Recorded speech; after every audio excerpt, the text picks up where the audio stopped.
Good morning and happy Monday. It is time for some book talks.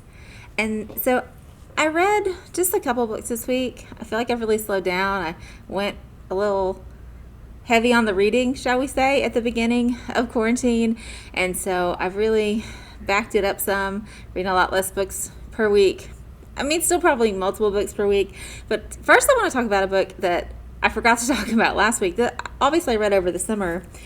Colleen Hoover's Heartbones. Okay? We don't have it yet. We will.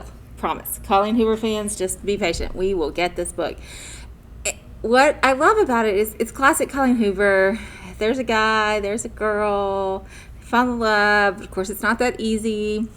But the second thing I loved about it is that it's set on the Bolivar Peninsula in Texas, which is a hop, skip, and a jump from where I went to high school. And so it was really cool to sort of revisit a place I knew in a work of literature. It's really good. We'll have it soon. We haven't made our real first book order yet, but when we do, we'll get a hold of it. I talked about this book probably an entire year ago, but we have it now. Also, another big popular author, Katie McGarry. You guys maybe know her. I've definitely talked about her before.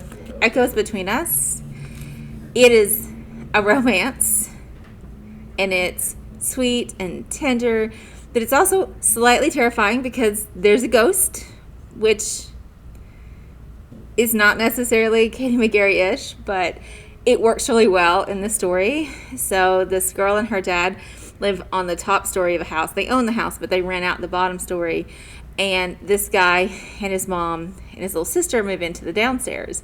And of course, it doesn't take long for the dad to be like, no, do not talk to the boy downstairs. And it takes even less time for her to be like, yeah, no, definitely talking to the guy downstairs. So it is fantastic. If you like a little paranormal activity in your romance, this is a winner. And then the last book I want to talk about today is These Vicious Masks. So it's set in sci-fi, and I was very confused for a very hot minute because it's sort of like a Victorian steampunk, except that it's really not. So there's nothing really terribly technologically advanced about it. So I couldn't figure out why it was a sci-fi until it was revealed that some of the characters have superpowers. So, the main character is searching for her sister who's been kidnapped.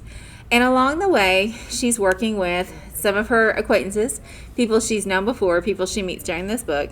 You'll notice it is a book one. There are a couple of more and they're already out. I don't think we have them yet. If this one sounds good, if this one checks out, we will certainly buy them. I liked that it was it felt very Sherlock Holmesy to me. There was a lot of dry humor and sort of side jokes in it. I always like a strong female character who was like, I'm not going to wait for you to pick me up in a carriage. I'm just going to do this myself. And you can imagine in Victorian London how well that usually worked out for her. But as it turns out, those superpowers come in handy. And so I won't tell you what they all are. But if you're interested in some Victorian superpower mystery, this is your book. I actually did really enjoy it. It was a super fast read. Come check it out and let us know if we need to buy the rest of them. Have a good week, guys. We'll see you on Thursday.